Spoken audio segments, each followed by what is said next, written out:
기동 스카이라이프 친구들 안녕하세요. 오늘은 잠언 25장을 읽을 거예요. 쉬운 성경으로 잠언 25장을 같이 읽으면서 이 말씀이 어떤 뜻인지 함께 보도록 하겠습니다. 말씀을 읽기 전에는 꼭 기도를 하고 시작을 해야 돼요. 우리 안에 계신 성령 하나님이 이 말씀이 우리 삶에 적용을 할 수 있도록 도와주시기 때문에 기도하고 성경을 읽는 것이 중요합니다. 잠언 25장을 읽기 전에 먼저 기도를 하도록 하겠습니다. 사랑이 많으신 하나님 아버지, 하나님의 말씀 잠언 25장을 읽을 수 있고 또 묵상할 수 있도록 시간을 허락해 주신 것 감사합니다. 말씀을 읽고 묵상하면서 우리가 어떻게 살아야 하나님의 방법대로 살아갈 수 있는 것인지, 어떻게 행동해야 하나님께서 기뻐하시는 행동인지를 알고 갈 수 있는 저와 우리 모든 스카이라이프 친구들 될 수 있도록 도와주세요. 예수님의 이름으로 기도합니다. 아멘. 오늘 말씀은 잠언 25장인데요. 1절부터 28절까지 있어요. 그래서 7절씩 끊어서 한번 같이 읽어보도록 하겠습니다. 목사님이 1절부터 7절을 읽어줄게요. 이것들도 솔로몬의 잠언으로서 유다왕 히스기야의 신하들이 모은 것입니다. 이를 숨기는 것은 하나님의 영광이요, 이를 잘 살피는 것은 왕의 영광이다. 하늘은 높고 땅은 깊듯이 왕의 마음은 헤아리기 어렵다. 은에서 찌꺼기를 없애라. 그래야 금속 세공업자가 쓸만한 은그릇을 만들 수 있다. 왕 앞에서 악한 자를 없애라. 그러면 의로운 사람들을 통하여 왕위가 굳게 세워진다. 왕 앞에서 잘난 체 하지 말고 높은 관리들 자리에 끼어들지 마라. 말석에서 상석으로 올라오라고 초대받는 것이 대중 앞에서 말석으로 쫓겨내려가는 것보다 훨씬 낫지 않겠는가? 잠언 25장 1절에서 7절 내용 중에 어려운 단어들이 있나요? 2절을 보니까 이를 숨기는 것은 하나님께 영광이 되고 이를 잘 살피는 것은 왕에게 영광이 된답니다. 이를 숨기는 것, 즉 일이 다 드러나지 않은 것. 하나님께서 하신 일들 가운데 드러난 것들도 많지만 드러나지 않은 것도 많지요.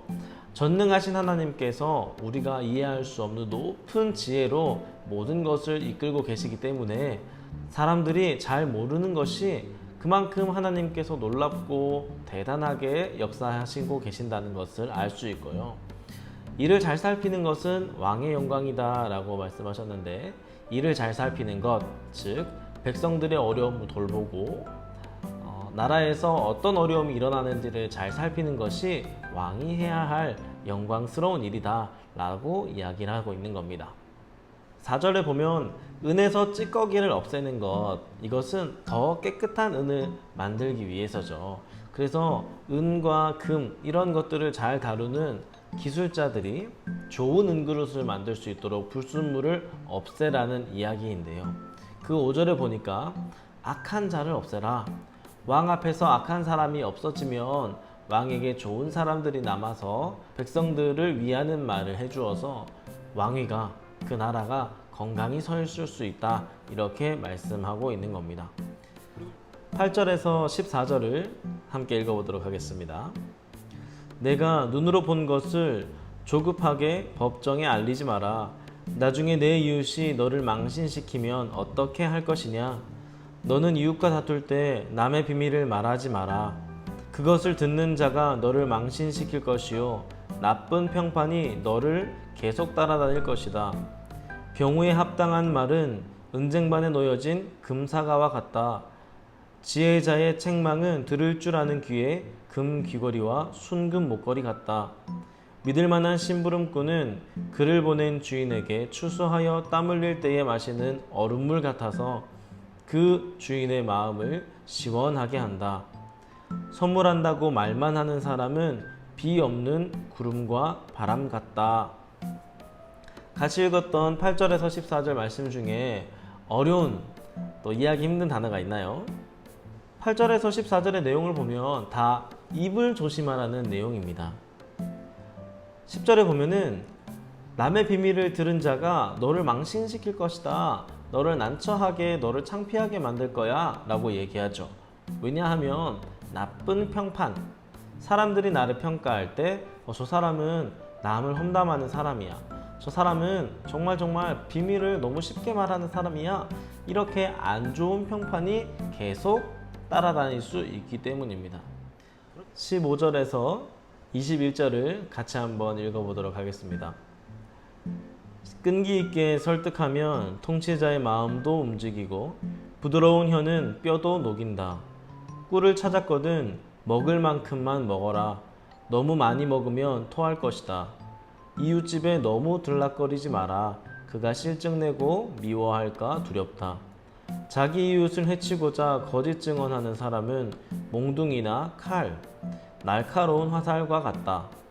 어려울 때 신용이 없는 사람을 의지하는 것은 썩은 이나 다친 발을 의지하는 것과 같다. 마음이 무거운 자 앞에서 노래하는 것은 추운 날 남을 발가벗기는 것과 같고 터진 상처에 식초를 붓는 것과 같다. 내 원수가 굶주리거든 그에게 먹을 것을 주어라. 목말라 하거든 마실 물을 주어라. 15절에서 21절 가운데 어려운 단어가 있나요? 20절에 보면 마음이 무거운 자 앞에서 노래한다. 이게 무슨 뜻일까요? 너무너무 속상하고 서운하고 너무너무 괴로운 사람 앞에서 막 즐거워하는 것을 이야기하는 거죠. 상대방의 기분을 돌봐주지 않고 나만 챙긴다면 그것은 추운 날 옷을 벗기는 것처럼 잔인한 행동이라는 거죠. 그리고 터진 상처, 이미 찢어지고 다친 그 상처 부위에 식초를 붓는 것 굉장히 따갑게 하는 행동이에요. 그래서 마음이 무거운 자 앞에서 노래하는 것, 즉 슬픔을 당한 자 앞에서 그 사람의 기분을 이해해주고 돌봐주지 않고 나 혼자 즐거워하는 것은 상대방에게 더 큰 상처를 주는 것이다. 이렇게 이야기를 하고 있습니다. 22절부터 28절까지 한번 읽어보도록 하겠습니다. 그리하면 그는 머리에 숯불을 둔 것 같이 부끄러워하고 여호와께서는 내게 상을 주실 것이다. 북풍이 비를 몰고 오듯 험담하는 혀는 분노를 초래한다. 옥상 한 구석에서 사는 것이 다투는 아내와 같이 사는 것보다 낫다. 먼 나라에서 보내온 좋은 소식은 목마른 영혼의 냉수와 같다. 의인이 악인에게 굴복하는 것은 우물이 흐려지고 샘이 썩는 것과 같다. 꿀을 너무 많이 먹으면 몸에 해롭고 스스로 잘난 체 하는 것도 좋지 않다. 자기를 다스리지 못하는 자는 성벽이 무너진 성과 같다. 22절에서 28절까지 말씀 중에 어려운 부분이 있나요? 22절에 보면 머리에 숯불을 둔 것 같이 라는 표현이 있습니다. 이 말이 무슨 뜻일까요? 21절, 22절에 보면 원수가 굶주릴 때 또 원수가 목말라 할 때 먹을 것을 주고 물을 주는 행동은 그 원수가 자기의 잘못을 깨닫게 한다는 거죠.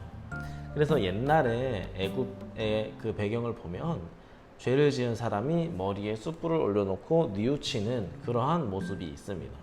즉 우리가 나에게 잘못을 하는 사람에게 선하게 대해줬을 때 그 사람이 자신의 잘못을 깨닫고 머리에 숯불을 올린 것처럼 자기가 잘못을 알게 될 거다, 이렇게 이야기를 하고 있는 겁니다. 그렇게 할 때에 하나님께서 우리에게 원수라도 사랑할 수 있는 우리에게 상을 주실 것이다, 이렇게 이야기를 하고 있는 겁니다. 여러분, 26절에 굴복한다는 뜻이 무엇인지 알고 있나요? 굴복한다는 것은 머리를 숙이고 엎드린다라는 뜻입니다. 의인이 악인에게 머리를 숙이고 엎드리는 것은 우물이 흐려지는 것, 샘이 썩는 것, 그러니까 너무 안 좋아진다는 것을 이야기하는 거죠. 의인이 악인에게 무릎을 꿇고 머리를 숙여버린다면 그 공동체나 그 사회는 깨끗하여질 수 없을 거다. 의인들이 더욱더 힘을 내어서 선을 행할 수 있도록 열심히 노력해야 된다, 이런 의미를 담고 있습니다. 여러분, 28절에 자기를 다스리지 못하는 자는 성벽이 무너진 성과 같다고 되어 있습니다. 성벽이 무너진 성은 어떤 성일까요? 성벽이 무너져 있으면 다른 나라 사람들이 전쟁을 하러 쳐들어올 때에 막을 수 없는 힘이 없는 성이에요. 즉, 자기를 다스리지 못하는 자, 절제하지 못하는 자는 어려운 일이 있을 때 금방 무너진다고 얘기하고 있습니다. 절제하는 것 너무너무 중요하죠. 노는 것도, 공부하는 것도, 어떤 모든 것을 할 때에 절제하는 것이 너무너무 중요합니다. 그래서 내가 생각하는 대로, 말하는 대로, 내 감정대로 다 할 것이 아니라 규칙 안에서 잘 지키면서 살아가는 것이 성벽이 무너진 성, 위험한 성, 연약한 성이 아니라 성벽이 튼튼한 어떤 어려움이 찾아와도 이겨낼 수 있는 그런 성과 같은 인생이 될 것입니다. 오늘 읽었던 잠언 25장의 내용을 간단하게 정리해 보자면, 첫 번째, 겸손하라. 두 번째, 말을 조심하라. 세 번째, 절제하라. 이렇게 한번 정리해봐도 좋을 것 같습니다. 우리가 겸손한 것, 잘난 체 하지 않고 내가 남을 더 배려하는 마음으로 겸손하게 있는 것, 하나님께서 기뻐하시는 마음이에요. 그리고 입술을 조심하는 것, 함부로 남을 판단하거나 이웃에게 험한 말을 하는 것, 하나님이 기뻐하시지 않는 입술입니다. 적당한 때에 좋은 말로 상대방을 살려주는 것, 그것이 하나님께서 기뻐하시는 입술입니다. 마지막으로 절제하는 것. 절제하는 것이야말로 정말 중요한 신앙의 습관 중에 하나입니다. 절제하지 못하면 감사할 수도 없고요. 절제하지 못하면 자기 스스로를 관리할 수도 없습니다. 우리 친구들이 원하고 또 좋아하는 것들이 많이 있겠지만 절제하면서 잘 한다면 꿀을 적당히 먹을 때에 건강하고 많이 먹었을 때에는 배탈이 나고 토한다고 얘기한 것처럼 적당히 또 잘 조절해서 또 좋아하는 것들 할 수 있는 우리 친구들이 되기를 축복합니다. 이제 적용으로 한번 넘어가 보도록 하겠습니다. 첫 번째, 오늘 말씀을 통해서 발견한 하나님은 어떤 분이신가요? 부모님과 함께, 그리고 형, 누나, 언니, 동생과 함께 한번 이야기를 해보는 시간을 갖도록 하겠습니다.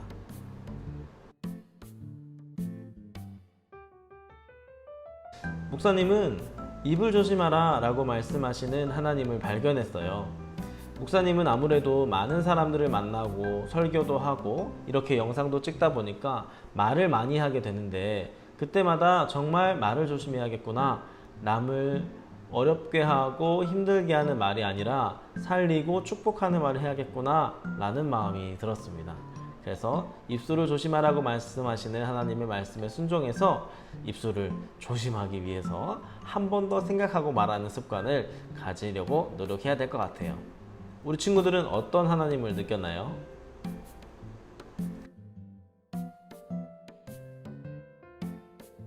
적용 두 번째, 우리 친구들이 그동안 몰랐지만 새롭게 알게 된 것이 무엇이 있나요?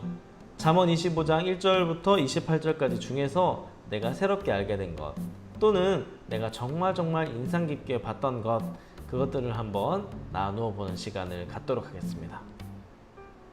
잘 나누어 보았나요? 여러분들이 생각한 것, 그리고 인상 깊었던 것, 그리고 새롭게 깨달은 것들 댓글로 남겨주시면 각 부서에서 댓글을 확인한 다음에 달란트나 선물로 우리 친구들을 응원해 줄 거예요. 오늘 이렇게 잠언 25장의 말씀을 같이 한번 읽고 또 나누어 보았습니다. 우리 친구들 어땠나요? 첫 시간이라 좀 어색할 수 있겠지만 꾸준히 하다 보면 우리가 이 말씀 가운데에 더 깊이 빠져들 수 있을 것 같습니다. 우리가 처음에 기도를 시작했던 것처럼 마칠 때에도 기도를 하려고 합니다. 마침 기도는 말씀을 읽고 하나님께서 깨닫게 해주신 내용들을 넣어서 기도하는 것이 좋습니다. 하나님, 제가 오늘 이 말씀을 읽고 이런 것들을 깨달았는데 이렇게 말씀대로 살아갈 수 있도록 도와주세요 라고 기도하는 것, 그것이 너무 중요합니다. 오늘 마무리 기도 같이 한번 해보도록 하겠습니다. 사랑의 하나님, 오늘 말씀을 통해서 여러 가지 것들을 읽고 묵상할 수 있도록 도와주셔서 감사합니다. 주님, 저에게 말씀을 통하여 입술을 조심하는 것이 하나님께서 기뻐하시는 일이고 원수를 사랑하는 것이 또 하나님께서 기뻐하시는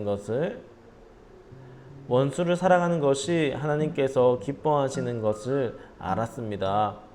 입술을 조심하고 또 원수를 사랑할 수 있는 마음을 날마다 저에게 허락해 주셔서 하나님이 기뻐하시는 자녀로 살아갈 수 있도록 도와주시옵소서. 예수님의 이름으로 기도합니다. 아멘. 스카이라이브 친구들, 잠언 25장 읽느라 수고 많으셨습니다. 일주일 동안 이 말씀을 또 붙잡고 열심히 말씀대로 살아가기로 다짐하는 우리 친구들 되길 바랍니다. 그럼 안녕.